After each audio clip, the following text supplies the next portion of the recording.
If you look behind the appointment of a trio of MAGA personalities to three of the most critical cabinet posts in our country, the Director of National Intelligence, the Attorney General, and the U.S. Secretary of Defense, if you look behind the headlines that have ensued and the chaos that has been the quick reaction from Democrats and Republicans on Capitol Hill, and now all the swirling questions in newsrooms around ethics and the confirmation process, what that looks like, a pretty obvious and intentional theme emerges. As Tim Snyder, author of On Tyranny, puts it, quote, taken together, Trump's candidates constitute an attempt to wreck the American government. All three of Trump's most high-profile picks, Tulsi Gabbard, Pete Hegseth, and Matt Gaetz, are defined publicly both by the things they've said in the contempt they have for the role of the departments they're now going to lead, and the views that they have that are in stark contrast to many of the Republicans who have now been asked to vote to confirm them to lead those agencies. We'll start with Tulsi Gabbard, for instance, who has said repeatedly that the West is to blame for the war in Ukraine, an opinion far out of line with the views of America's bipartisan national security experts. Kamala Harris was in Europe a few days before Putin invaded Ukraine, speaking very clearly and loudly about how Ukraine should become a member of NATO. This was one of the main instigators crossing this red line that Russia, during Putin's reign and before him, has been the red line. And for any objective-minded person, you can understand why they wouldn't want NATO missiles sitting in Ukraine. So, again, whatever you think of that, you have to look at how it squares with the views of outgoing GOP Senate leader Mitch McConnell and a sizable chunk of his caucus. By assisting Ukraine today, America is directly demonstrating our commitment to the basic principles of territorial integrity and national sovereignty, changing the calculus for others considering military aggression, and lowering the odds of a far costlier and far more deadly future conflicts in the process. And then take Pete Hegseth. In his book, he makes it clear that he agrees with Donald Trump when Donald Trump says that our adversaries abroad are not as big of a threat to America as the, quote, enemies within. He writes this, quote, while the post-9/11 generation of patriots spent 2 decades fighting enemies abroad, we allowed America's domestic enemies at home to gobble up cultural, political, and spiritual territory. Leftists stole a lot from us, but we won't let them take this.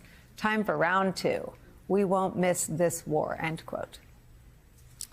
So what does it mean for someone who sees Trump's political critics and is now going to be heading the Pentagon as the real threat for that person to now have command and control of the U.S. military? And then there's the curious case of Matt Gaetz, a one-man chaos agent who in the House of Representatives has earned himself near universal contempt and loathing from his own Republican colleagues. David French writes it this way in the New York Times, quote, he was primarily responsible for deposing the House Speaker Kevin McCarthy in a fit of pique, and he so alienated House colleagues that one had to be physically restrained from attacking him on the House floor. He has a reputation for showing colleagues explicit pictures of his sexual partners, and he is under a House ethics investigation into whether he had sex with an underage girl while he was a member of Congress, end quote. In the coming days and weeks, Republicans are going to be asked to confirm appointees who don't agree with their ideological views or priorities and who all the Republicans know are not up to any of the jobs they've been tapped to do. But none of that is the point, is it? Here's how Steve Bannon reacted to the choice of Matt Gaetz as AG.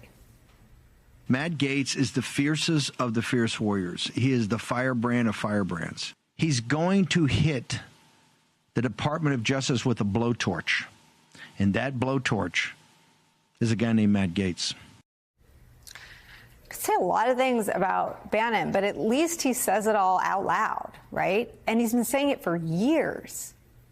Trump's picks are part of this project that Bannon has described for years now publicly as the destruction of the administrative state, the fulfillment of a vision Bannon has been fighting for years. Here he is making that point earlier today. We're going to burn some of these institutions down to the ground because you know why? They need to be burned down to the ground. So we start today. Where else? With some of our favorite reporters and friends. With me at the table, president of the National Action Network, host of MSNBC's Politics Nation, the Reverend Al Sharpton's here. Also joining us, former lead investigator for the January 6th Select Committee, Tim Hafey's here. And joining us remotely, chief political columnist, host of the podcast In Politic for Puck, MSNBC National Affairs analyst John Heilemann. Also joining us remotely, New York Times investigative reporter Mike Schmidt is here. John Heilemann, I start with you and sort of your body of Bannon reporting. I think Bannon started with this effort, which again was always out in the open, of destroying the administrative state. If I remember the reporting correctly, with a whiteboard in his West Wing office during the short time that he was in the administration. And it may have taken longer to arrive at this, but it seems very intentional that the cabinet picks from Trump are meant to divide newsrooms and send them chasing their tails to see if the ethics investigation into Gates is going to break, or Tulsi Gabbard's comments that even Sean Hannity found offensive are going to get any reaction from the mighty Senate Republicans, or if Hegseth's myriad scandals are going to... I mean, it seems that the sum of the reaction to those is intended to advance the broader project of Bannon's. Right. Happy Friday, Nicolle, if such a thing can be said.